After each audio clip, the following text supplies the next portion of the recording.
नमस्कार, आप देख रहे हैं इंडिया टीवी। आपके साथ मैं हूं मीनाक्षी जोशी। क्या बृजभूषण शरण सिंह का अब जेल जाना तय हो गया है?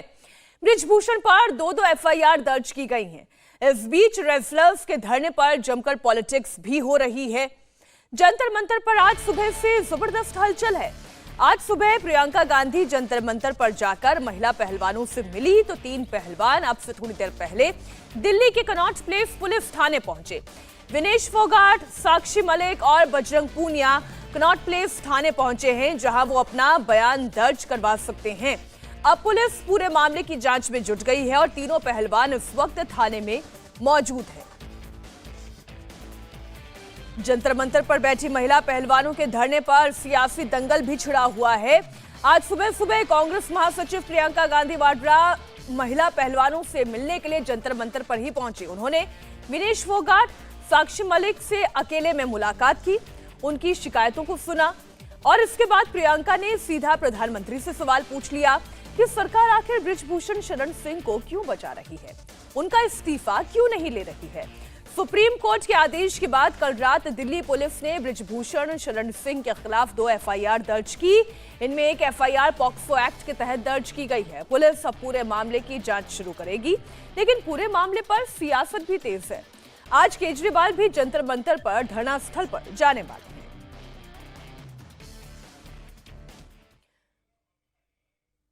तो जंतर मंतर पर यह प्रदर्शन लगातार पहलवानों का जारी है। पिछली दफा जब यह प्रदर्शन हुआ था उस वक्त पॉलिटिकल पार्टीज को नो एंट्री थी उनके धरना स्थल पर, लेकिन इस बार रेसलर्स ने खुद कह दिया चूंकि कोई समाधान निकलता हुआ दिखाई नहीं दे रहा है और हमें तो अपनी आवाज को बुलंद करना है। इस बार चाहे कोई पॉलिटिकल पार्टी हमारे साथ जुड़ना चाहे, इस बार चाहे खाप हमारे साथ जुड़ना चाहे या कोई इंडिविजुअल हमारे साथ आकर हमारी आवाज को और बल देना चाहे, हम उसका स्वागत करते हैं। और इसी कड़ी में अब आप देख सकते हैं कि तमाम पॉलिटिकल पार्टीज के पहुंचने का सिलसिला भी शुरू हो गया है। फिर चाहे सौरभ भारद्वाज पहुंचे हों, आतिशी पहुंची हों या आज अरविंद केजरीवाल पहुंचने वाले हों या फिर सुबह सुबह प्रियंका गांधी पहुंची हों। आपको पहले सुनवाते हैं महिला पहलवानों से मुलाकात करने के बाद प्रियंका गांधी ने क्या क्या आरोप लगाए। एफआईआर अगर दर्ज हुए हैं तो उसकी कॉपी नहीं मिली है किसी को नहीं मालूम अभी तक कि उस एफआईआर में क्या है, कौन सी धाराएं कौन सी नहीं है। जब ये लड़कियां मेडल जीत के आती हैं तो हम सब ट्वीट करते हैं, सब कहते हैं कि हमारा गर्व है। सारे जितने भी नेता हैं हम इंक्लूडेड इसमें, हम सब कहते हैं कि ये सबसे बड़ी बात है, देश के लिए अच्छा है, ये है, इन्होंने देश का गर्व सम्मान रखा है। और आज जब सड़क पे बैठी हुई हैं, जब कह रही है कि हमारी बात सुन लीजिए, हमारे साथ गलत हुआ है, तो कोई सुनने को तैयार नहीं। सीधी सी बात है, इतने जो सीरियस एलिगेशंस हैं और इस वक्त सीधी तस्वीरें गोंडा से बृजभूषण शरण सिंह प्रेस कॉन्फ्रेंस कर रहे हैं। अरे आप शुरू करो। रोल। मुझे सुप्रीम कोर्ट पर पूर्ण आस्था और विश्वास है और इस देश के अंदर सुप्रीम कोर्ट से कोई बड़ा नहीं हो सकता।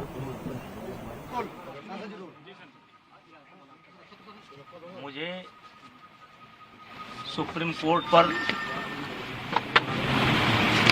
पूर्ण आस्था और विश्वास है और इस देश के अंदर सुप्रीम कोर्ट से कोई बड़ा नहीं हो सकता।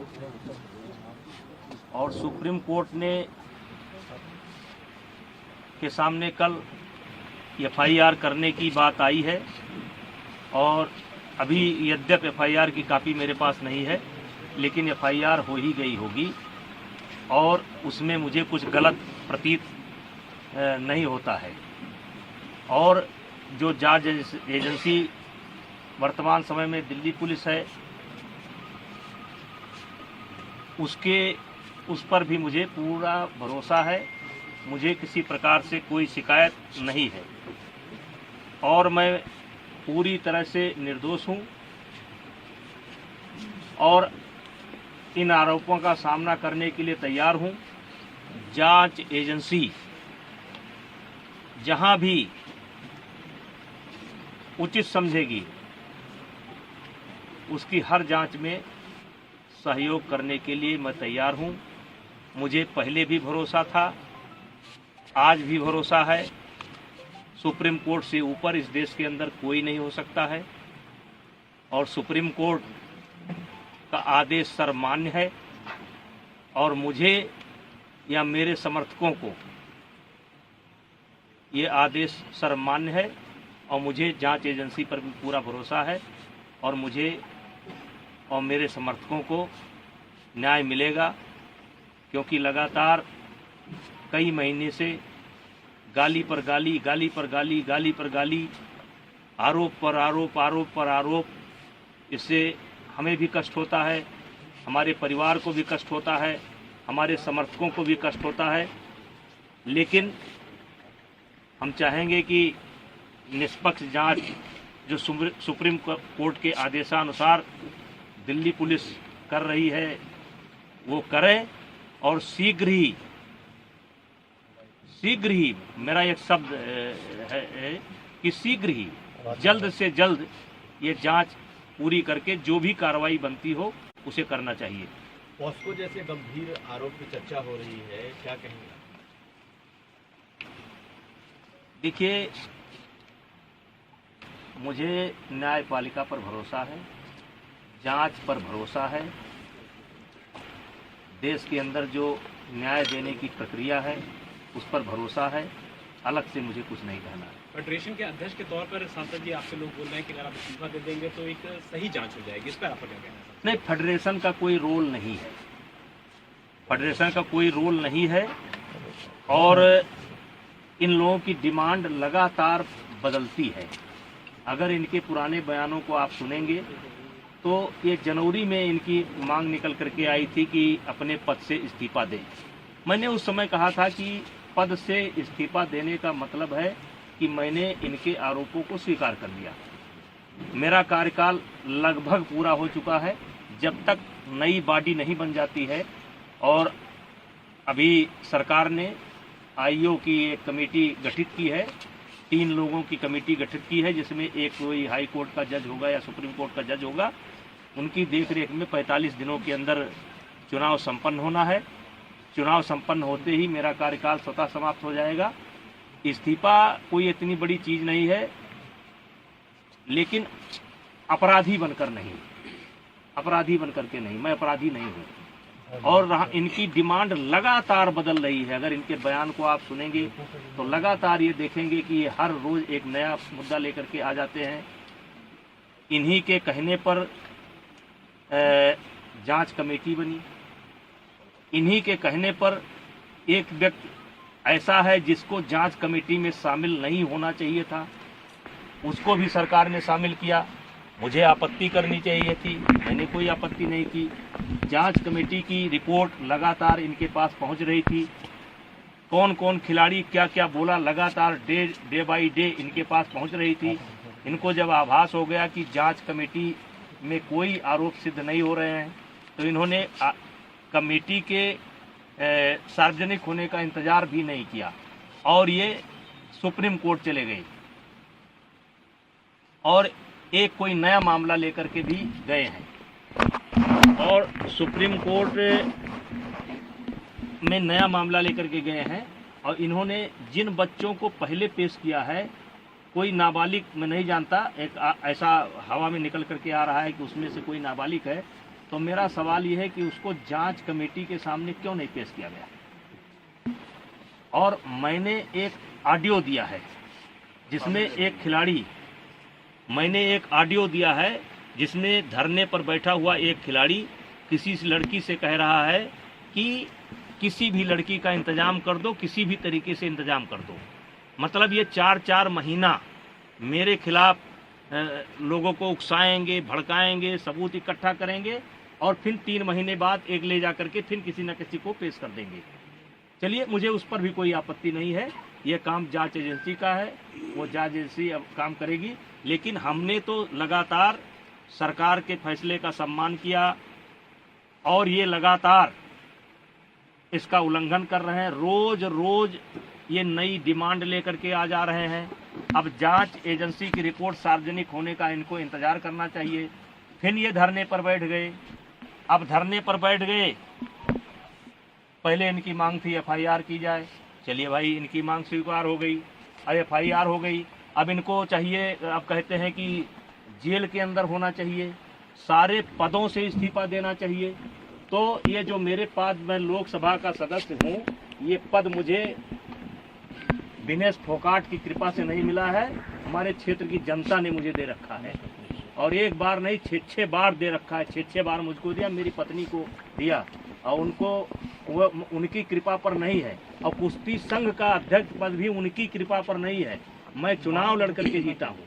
और आपके माध्यम से आप सवाल पूछेंगे तो मैं कहना चाहता हूँ, एक ही परिवार और एक ही अखाड़ा क्यों? हरियाणा के अन्य खिलाड़ी क्यों नहीं? हिमाचल के, महाराष्ट्र के, मध्य प्रदेश के, केरला के, कर्नाटका के, तमिलनाडु के, बंगाल के, आसाम के, देश के अन्य प्रांतों के खिलाड़ी क्यों नहीं? 12 साल से लगातार इनके साथ यौन उत्पीड़न होता है, केवल इनके साथ। वो यौन उत्पीड़न देश के अन्य खिलाड़ियों के साथ क्यों नहीं होता है? केवल एक ही अखाड़ा और एक ही फैमिली, एक अखाड़ा एक फैमिली। बाकी हरियाणा का 90% खिलाड़ी और 90% गार्जियन ब्रिजभूषण सिंह के साथ है। क्योंकि मैंने काम किया है, मैंने खेल को जहां तक सेवा दे सकता है ईमानदारी से सेवा दिया है। और इसीलिए आज देश का एक, जबकि इन्होंने कोई कसर नहीं छोड़ी है, इन्होंने कोई कसर नहीं छोड़ी है कि कोई निकल करके आ जाए। लेकिन एक सवाल मैं मीडिया के माध्यम से, आपके माध्यम से रखना चाहता हूं कि 12 साल से इनके साथ ही हो रहा है, एक अखाड़ा एक फैमिली। और इस 12 साल में भी एक बार भी ये शिकायत लेकर के ना तो खेल मंत्रालय में गए हैं, ना किसी पुलिस स्टेशन पर गए हैं, ना कभी फेडरेशन में आए हैं। और यही खिलाड़ी आंदोलन के 15 दिन तक पहले इनकी वीडियो सुन लिया जाए, इनका ऑडियो सुन लिया जाए, और ये जो है हमारी तारीफ करते थे। ये जो खिलाड़ी आज धरने पर बैठे हैं, ये अपने शादी में मुझे क्यों बुलाते थे? फिर जोड़े में होकर के मेरा फोटो क्यों लेते थे? मेरा आशीर्वाद क्यों लेते थे? लेकिन मैं एक संवैधानिक पद पर हूँ, मेरी एक बोलने की मर्यादा है, उस मर्यादा के तहत मैं बोल रहा हूँ। अब मामला सुप्रीम कोर्ट के पाले में है, दिल्ली पुलिस के पाले में है, जो भी निर्णय करेगी हम मुझे उसी इस साजिश के पीछे कौन लोग हैं? सांसद जी, साजिश के पीछे कौन लोग हैं? आखिर आपको इसके पीछे क्या दिखता है? कौन है वो एक फैमिली, एक अखाड़ा, और इसके पीछे कौन है? का नाम क्या है? देखिए, मैं शुरू से कह रहा हूँ कि इसमें एक उद्योगपति का हाथ है, कांग्रेस का हाथ है। मैं शुरू से इस बात को बोल रहा हूँ। एक उद्योगपति, मैंने नाम नहीं बोला है कौन सा उद्योगपति, देश के कुछ उद्योगपतियों का इसमें हाथ है जिनको मुझसे कष्ट है, और कांग्रेस का हाथ है। शुरू बोला था, और आज दिखाई पड़ गया कि किसका हाथ है। जब इनकी मांग मान ली गई, FIR दर्ज की गई, जांच तरीके से कहिए कि कार्रवाई शुरू हो गई, तो तब आप क्यों नहीं जा रहे हैं?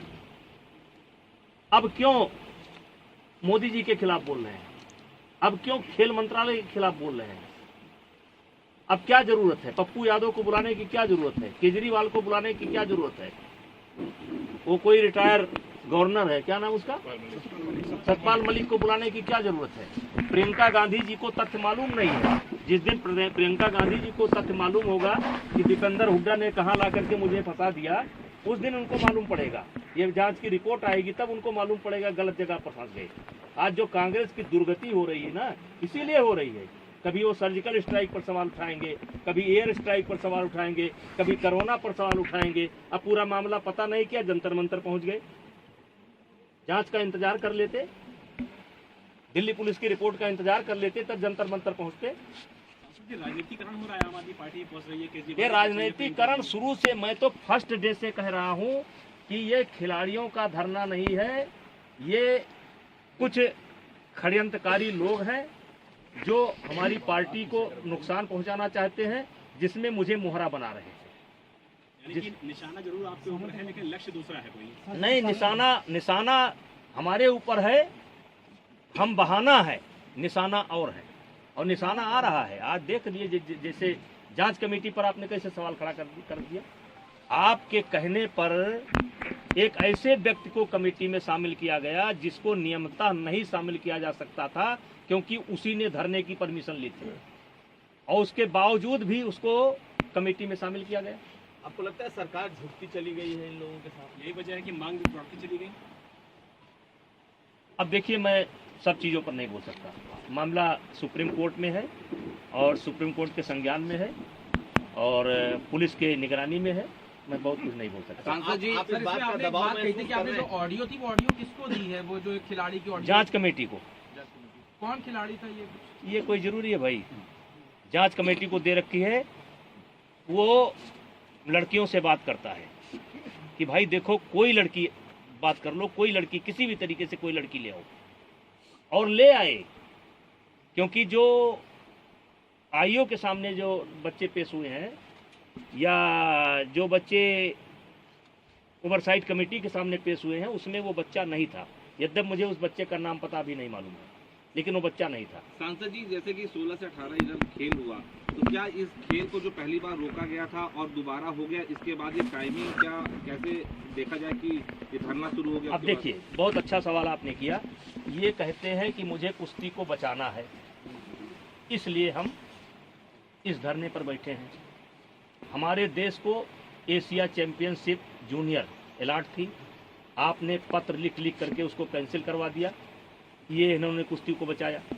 दूसरा, ओपन नेशनल टूर्नामेंट हो रहा था, उसको इन्होंने रद्द करवाया। एक काम ये उन्होंने कुश्ती को करके बचाया। महिलाओं का कैंप चल रहा था, बच्चियां आ चुकी थी, उनको कैंप छोड़ करके भागना पड़ा और वो आज तक कैंप नहीं लग पाया। ये इन्होंने कुश्ती को बचाया। और जब ओवरसाइट कमेटी बनी थी तो उसमें 3 सप्ताह का समय दिया गया था। 3 सप्ताह के बजाय मैंने 3 महीने तक वेट किया, और जब ओवरसाइट कमेटी समाप्त हो गई, उसने अपना कार्यकाल समाप्त किया, क्योंकि हमारी फेडरेशन को भंग नहीं किया गया था। हमारी फेडरेशन को भंग नहीं किया गया था। जब ओवरसाइट कमेटी ने अपने आप को ये हो गया कि अब ओवरसाइट कमेटी नहीं है, तो चूंकि देश में जैसे इस समय एशिया चैंपियनशिप होना है, फिर वर्ल्ड चैंपियनशिप होना है, हमारे यहाँ खेल रुका हुआ है, कोई नेशनल नहीं हो रहा है, कोई ओपन नेशनल नहीं हो रहा है। तो जब नेशनल नहीं होगा, अब जैसे कैडेट है, अगर कैडेट का नेशनल नहीं होगा, अंडर 15 का नेशनल नहीं होगा, तो एशिया जाने के लिए टीम कैसे बनेगी? एक प्रक्रिया है ये कि पहले हमको कराना पड़ेगा। हमारी फेडरेशन भंग नहीं थी, हमने जो है इस खेल को करवाया। अब ये खेल को करवाया तो हमने भाई हरियाणा के खिलाड़ी लड़े, बहुत बड़ी संख्या में लड़े, बच्चे मेडल लेकर के गए। मैंने कोई मेडल सेरेमनी नहीं की, मैंने कोई मेडल सेरेमनी नहीं की। मैं कभी अखाड़े पर नहीं गया, मैं जो है बैठ करके अपनी कुश्ती को देखता रहा। कुश्ती देखने का अधिकार मुझको भी है। हरियाणा की कई बच्चियां मेरे पास आईं कि सर मुझे फ़ोटो लेना है। हमने कहा बेटा आज फ़ोटो खिंचाओगे और कल इसी फ़ोटो पर मुकदमा लिखाओगे। उन्होंने कहा नहीं सर मुझे तो लेना ही लेना है। फिर उनकी माँ निकल करके आ गई, सर मुझे लेना ही लेना है। फ़ोटो ले गए और उसके बावजूद भी मैं मेडल सेरेमनी नहीं किया। लेकिन ये कहते हैं कि मुझे खेल को बचाना है, तो खेल को बचाना है तो नेशनल को बंद कर देना है, ओपन नेशनल को बंद कर देना है। ये खेल को बचा नहीं रहे हैं और ये आने वाले समय में पता चलेगा कि इस 4 महीने के अंदर इन्होंने खेल का कितना बड़ा नुकसान कर दिया है। सांसद जी, इंटरनेशनल लेवल के खिलाड़ी नेशनल में भाग लेना नहीं चाहते थे, आप चाहते थे कि जो उत्तर प्रदेश के खिलाड़ी हैं, दूसरे राज्यों के खिलाड़ी हैं, वो भी भाग लें ताकि एक्चुअल जो खिलाड़ी अच्छा परफॉर्म कर रहे हैं वो आगे निकाल सके। क्या एक ये भी बड़ा कारण है जिसकी वजह से वो लोग जो उसमें धरने में बैठे हुए हैं आपके खिलाफ बैठे हुए हैं? देखिए, एक समय ऐसा था कि टीम कहीं की हो, खिलाड़ी हरियाणा के रहते थे, मैंने उस पर प्रतिबंध लगाया। लेकिन मैंने प्रतिबंध लगाया कि हरियाणा का खिलाड़ी अपने ही राज्य से खेलेगा। अब यहां पर यह सवाल उठा, जब ये मैंने प्रतिबंध लगा दिया कि हरियाणा का खिलाड़ी अपने ही राज्य से खेलेगा, तो हरियाणा में गेम बहुत ऊपर है। हरियाणा में 10वें नंबर का जो बच्चा होगा, 12वें नंबर का बच्चा होगा, वो भी कई राज्य ऐसे हैं उनसे अच्छा है। तो अगर हरियाणा को टोटल हम ब्रेक कर देंगे कि एक खिलाड़ी हिमाचल से ही खेलेगा, एक आसाम से खेलेगा, एक ही हरियाणा से खेलेगा, तो इससे हरियाणा का यानी कि खेल का बहुत बड़ा नुकसान होगा। उसकी मैंने एक व्यवस्था दी, उसकी व्यवस्था दी कि एक नेशनल होगा जिसमें अपने अपने राज्य से एक खिलाड़ी खेलेगा, जो अपने राज्य का गोल्ड जिसके पास होगा एक खेलेगा। लेकिन खेल का नुकसान ना हो इसलिए मैंने एक ओपन नेशनल की व्यवस्था की कि नेशनल होने के साथ ही हम एक ओपन नेशनल कराएंगे जिसमें कहीं किसी भी प्रांत का कोई खिलाड़ी भाग ले सकता है। और उस पर मैं आपको जानकारी देना चाहता हूं कि अब तक जितने भी ओपन नेशनल हमने कराए हैं उसमें 61% से लेकर के 63% मेडल केवल हरियाणा को गए। ये इसलिए किया गया कि जिससे खेल का नुकसान ना हो। अगर हम एक ही खिलाड़ी खिलाएंगे और हरियाणा का खिलाड़ी, अब हरियाणा का खिलाड़ी भी जब अन्य राज्यों से खेलता था तो पैसा देकर के खेलता था, चोरी से खेलता था, गलत सर्टिफिकेट बना करके खेलता था, रहता था हरियाणा का, कहता था मैं झारखंड का हूँ, मैं उत्तराखंड का हूँ। वो सब व्यवस्था मैंने समाप्त किया और खेल का नुकसान ना हो इसलिए मैंने एक ओपन नेशनल जिसमें कोई भी लड़ सकता है उसकी व्यवस्था दी, जिससे हमारा खेल कायम है। अब सवाल ये उठता है कि एक पहले हमारे देश में ओलंपिक के लिए यदा कदा कोई जो है मतलब क्या कहते हैं कोटा लेकर के आता था। तो उस समय हमारे यहाँ नियम था कि जो खिलाड़ी अपना कोटा लेकर के आएगा वही खेलने के लिए जाएगा। आपको याद होगा कि नरसिंह यादव वर्ल्ड चैंपियनशिप में के माध्यम से ओलंपिक में क्वालिफाई किए थे और सुशील कुमार जो डबल 2 मेडल जिनको लगातार थे उन्होंने मांग की थी कि इनका ट्रायल कराया जाए। लेकिन उस समय हमारा जो नियम था कि जो क्वालिफाई करके आया है वही जाएगा। तो इसलिए नाते एक बहुत बड़ा विवाद हुआ और अंतोगत्वा सुशील कुमार और नरसिंह यादव का ट्रायल नहीं हो पाया। इस बार के ओलंपिक में मैंने महसूस किया कि इस व्यवस्था में परिवर्तन की ज़रूरत है, क्योंकि कई देश में ये व्यवस्था चल रही है। क्योंकि मान लीजिए कोई रेसलर है जिसने क्वालिफाई किया और वो उसको हल्की फुल्की चोट आ गई या उसकी थोड़ी तबीयत खराब है, तब भी वो नहीं बताता है कि हमारी तबीयत खराब है, तब भी वो नहीं बताता है कि हमको चोट है, क्योंकि मेडल नहीं आएगा तो ओलंपियन कहे जाएंगे। और कई देशों का अध्ययन करने के बाद और इन खिलाड़ियों से भी बात करने के बाद और कोचों से बात करने के बाद एक कमेटी बनाई गई और उस कमेटी ने ये फैसला किया कि अब ओलंपिक में कोई भी अगर क्वालिफाई करके आता है तो हम सीधे उसको, क्योंकि वो कोटा खिलाड़ी का नहीं होता है, कोटा देश का होता है, वो कोटा देश के नाम होता है कि भारत का कोटा है। तो हमने एक व्यवस्था दी, हमने क्या मतलब सारी कमेटी ने मिलकर के एक व्यवस्था दी कि इनको ट्रायल देना पड़ेगा। अब ट्रायल कैसे होगा? तो ट्रायल ये होगा कि पहले जो कैंप के खिलाड़ी हैं उनका आपस में ट्रायल होगा और जो उस समय फर्स्ट आएगा 4-6 दिन के बाद हफ्ता व्यवस्था दी जाएगी। 1 हफ्ता के बाद जो देश में फर्स्ट आता है और जो क्वालिफाई करके आया उसके बीच में इनका एक मुकाबला होगा। अगर जो क्वालिफाई करके आए हैं अगर ये उस बच्चे को हरा देते हैं तो इनका कोटा कंफर्म हो जाएगा। बाई चांस ये कुश्ती हार जाते हैं तो चूंकि ये क्वालिफाई करके आए हैं तो 15-20 दिन के बाद इनको एक मौका और मिलेगा उस बच्चे को हराने को। अगर कोई नया बच्चा आता है तो पहले उसको देश के बच्चों को हराना होगा, फिर इनको 2 बार हराना होगा। अगर 2 बार इनको हरा लेगा तो उसको वो जाएगा। इसका भी इन लोगों को विरोध है और मेरा मानना है कि ये पॉलिसी हम सही लेकर के आए, दुनिया के कई देशों का अध्ययन करके लाए। एक समय था जब भारत को यदा कदा कोटा मिलता था, आज इन खिलाड़ियों का भी मेहनत है, उनके गार्जियन का मेहनत है, उनका कोच का मेहनत है, लेकिन थोड़ा सा मेहनत फेडरेशन का भी है, थोड़ी सी मेहनत फेडरेशन का भी है कि आज दुनिया के जो टॉप 5 टीमें हैं उसमें से लड़कियों की टीम भारत की एक है। अभी डाउन हुई है, थोड़ा 3-4 महीने का असर पड़ा है। मतलब जहां हमको कोई संज्ञान में नहीं लेता था वहां हम टॉप 5 में पहुंचे हैं और कई टूर्नामेंटों में, वर्ल्ड के टूर्नामेंटों में भारत की चैंपियनशिप बनी है, 2-3 स्थान पर है। तो उस पॉलिसी को लेकर के भी उनको दिक्कत है। इनका कहना है कि मैं ओलंपियन हूँ तो मैं सबके साथ ट्रायल नहीं करूँगा, सबको लड़ा दो और सबको थका दो, बाद में उसी दिन मेरी एक कुश्ती उससे करा दो, बाद में उसी दिन मेरी एक कुश्ती इनसे करा दो जिससे मैं जीत करके चला जाऊँ। मैंने कहा नहीं, अब आपको कैंप में रहना है तो नेशनल लड़ना पड़ेगा अगर नेशनल नहीं लड़ पाए तो ओपन नेशनल लड़ना पड़ेगा। ओपन नेशनल नहीं लड़ पाए तो आप मेडिकल दिखाइए कि आप क्यों नहीं लड़ पाएंगे, नहीं तो आपको कैंप में नहीं रखा जाएगा। और जब भी ट्रायल होगा तो आपको बाकी बच्चे जैसे कुश्ती करते हैं वैसे आपको जीत करके जाना पड़ेगा, आपको कोई अलग से वरीयता नहीं दी जाएगी। इस बात से ये लोग नाराज हैं। नेताजी वो बिजनेसमैन कौन है जो आपके उद्योगपति का जिक्र कई बार हो रहा है संसद जी में। चंचल जी हैं, चंचल जी बोल रहे हैं।